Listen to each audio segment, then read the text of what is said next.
June something, 2564. July? Honestly, I have no clue how long I've been out.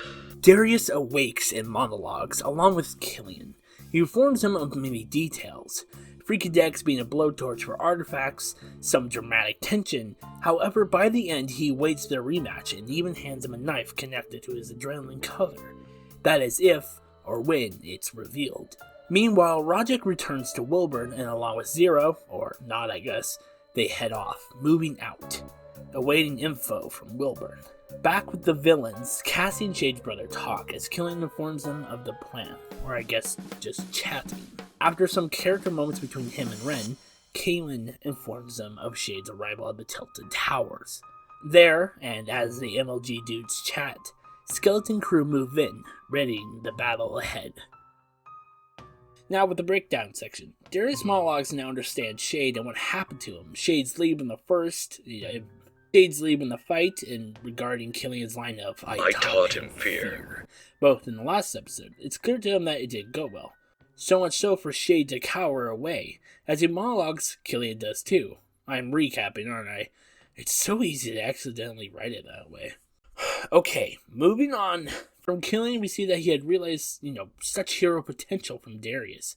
Unable to see it due to, him, primarily being locked onto Shade in the previous season and obviously in the past, as he briefly, suggests. No longer who Killian was interested in.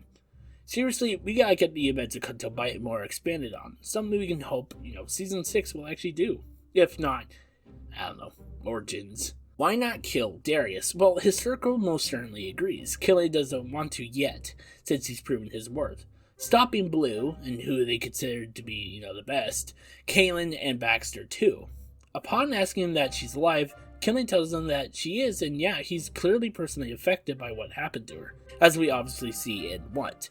He even exclaims that he should die for what he did, but knows not to. I'll say this now, since I've kind of talked about it before, which we'll see in the season as it goes on, that really, Killian is not a true villainy. While yes, he is a villain and has no quarrel to death, based on his killing of the UNSC guards earlier this season, but it's clear to us, the viewer, if not the characters, that he's most certainly caring for, both of his allies and sometimes even his enemies. I actually have a Killian-focused video in the works discussing his character, possible origin, personality, and of course, theories regarding what we've seen from him. For now, let's move on. Killian talks about the artifacts, revealing lore, or I suppose doohickey regarding the idea that they could be all combined into one super artifact. Whether he's telling the truth or just theorizing, time will tell. With that, he also explains the Freakydex, the artifact of which Darius had gotten from Baxter back in episode 2, to in fact be a sort of blowtorch for artifacts. How does he know this? Sure, there's always rumors and truths told by others and such. Maybe even info he nabbed from the Guardians when he disguised himself as Fuckus a while back. Since we do know that Guardians and Presidents had something to do with artifacts.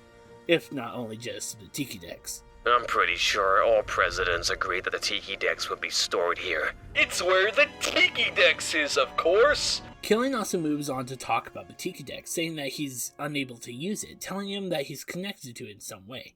However, with his tech, he was able to extract an element from it, one we don't know yet. However, not what he was hoping for, that being the compass power of said tool. Well, with this scene nearing an end, I'll go over what Killian gives him, his knife back. Or I guess a different one, but I think it's the same one, just repaired or whatever, that we saw that wasn't really used in What.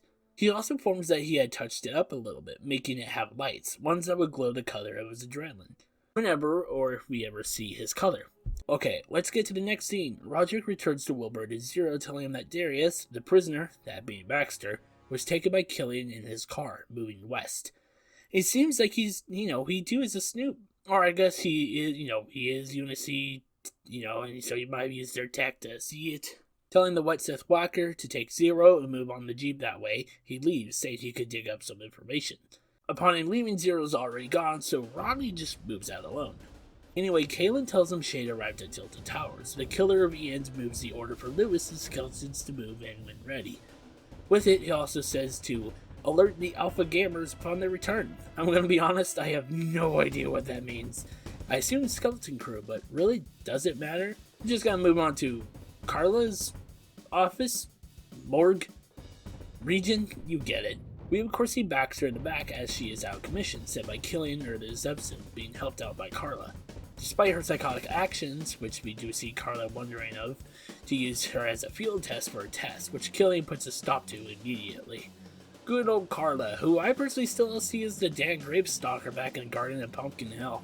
Killian then says that Beta 12 is active, with Carla following that up with, Shade's brother always had interesting tastes.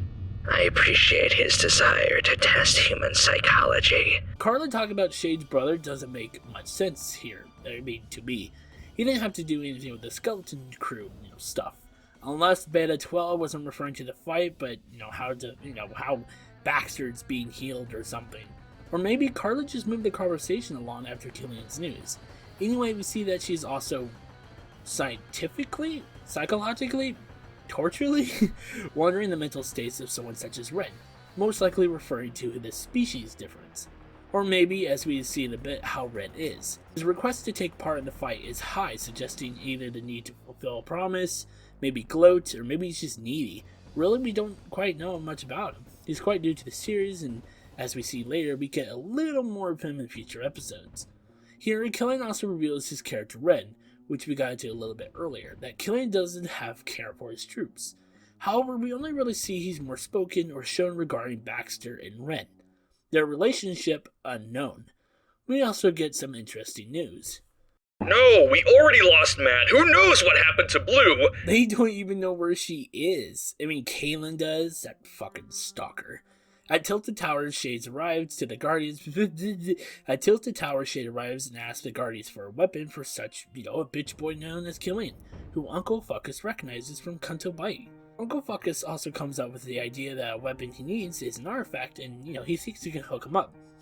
What artifact is he referring to? Maybe a new one, but he might also be referring to the previous ones, like the Mickey Dex, since we've got not much info regarding what it is. Chances are it's a different one, but honestly we'll see. Maybe he might even be talking about the Freaky Dex, but I highly doubt. Maybe they were informed that it was stolen, or whatever. Also, I never even thought about it before. Why didn't they turn the artifact back in? They're just like, oh yes, the Diabolic who killed the villains has this. Wilbur, let's bring this back to our office and keep hold of it so we can find Killian them. And maybe they will return it later, I don't know. Lewis is above and informs the crew, telling specific orders to Castle 1 and Violet. We get a dope-ass shot of the skeleton crew marching in and ready for the fight ahead. Sadly, this was actually one of the sessions that I wasn't able to do. However, in the next episode, I actually was, mostly there, so that one will be very cool. We get a lot of these skeletons, some of various ranks. Most are infantry, while we do see one sniper, and along with Violet, we see one demolist. We'll get more into these lads in the next episode. We get to see some squads too, such as Castle, Hornet, and Rafter. Kaylin in the meantime connects the speakers to Darius, so he's able to hear the events told through the skeleton crew's radio chatter. Darius monologues us out of the episode. Yeah, don't really have an intro, which can kind of be said about the outro, but all I have to say is how excited I am for episode 6, the Battle of Tilted Towers.